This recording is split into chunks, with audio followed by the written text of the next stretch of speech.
মই আমাৰ ছাত্ৰ ছাত্ৰীসকল প্ৰথমতে সকলোকে আমাৰ এডিপশ্যনলৈ স্বাগতম জনাইছোঁ আৰু এইবাৰ HSLC 2025ৰ যি হৈ যোৱা HSLC 2025ৰ কেণ্ডিডেটসকলৰ কাৰণে আহিছে এক ভাল খবৰ আৰু এইবাৰ যি HSLC 2025ৰ যিখন ছ'চিয়েল ছায়েন্সৰ কুৱেশ্যন পেপাৰ আছিলে সেই কুৱেশ্যন পেপাৰখন অন্য ইয়েৰৰ তুলনাতকৈ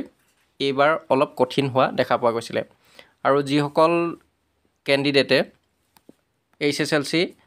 যিসকল কেণ্ডিডেটৰ HSLC 2025ৰ এইবাৰ ছ'চিয়েল ছায়েন্সৰ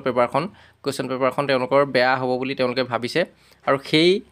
কেণ্ডিডেটসকলৰ কাৰণে এই ভিডিঅ'টো খুব ইম্পৰ্টেণ্ট হ'ব গতিকে তোমালোকে ভিডিঅ'টো শেষলৈকে চাবা আৰু ইয়াৰ আগতে যদি তোমালোকে আমাৰ এই চেনেলটো ছাবস্ক্ৰাইব কৰা নাই অনুগ্ৰহ কৰি আমাৰ চেনেলটো ছাবস্ক্ৰাইব কৰি লগত থকা ন'টিফিকেশ্যন বেলটো টিপি ৰাখিবলৈ নাপাহৰিবা যাতে আমি আপলোড কৰা সকলো ধৰণৰ ভিডিঅ'ৰ ন'টিফিকেশ্যন তোমালোকে লাভ কৰা আৰু যিসকলে আমাৰ চেনেলটো ছাবস্ক্ৰাইব কৰি আহিছে তেওঁলোকলৈ অশেষ ধন্যবাদ আৰু এইবাৰ HSLC 2025ত যিসকল কেণ্ডিডেটৰ ছ'চিয়েল ছায়েন্সৰ কুৱেশ্যন পেপাৰখনত তেওঁলোকৰ বেয়া হৈছে বা ফেইল কৰিছে সেই কেণ্ডিডেটসকলক এক্সট্ৰা মাৰ্ক দি পেলাই তেওঁলোকক পাছ কৰাই দিয়া হ'ব বুলি অসমৰ মুখ্যমন্ত্ৰী ডক্টৰ হিমন্ত বিশ্ব শৰ্মাই এই কথাটো ঘোষণা কৰে আৰু তেওঁ প্ৰকাশ কৰিছে যে যিসকল কেণ্ডিডেটৰ HSLC 2025ৰ যিসকল কেণ্ডিডেটৰ অন্য 5খন পেপাৰত ছ'চিয়েল ছায়েন্সৰ বাদে অন্য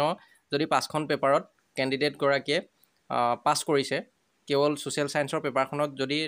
সেই কেণ্ডিডেটগৰাকীয়ে ফেইল কৰিছে অৰ্থাৎ তেওঁ 5 মাৰ্ক লাভ কৰিবলৈ সক্ষম হোৱা নাই তেতিয়া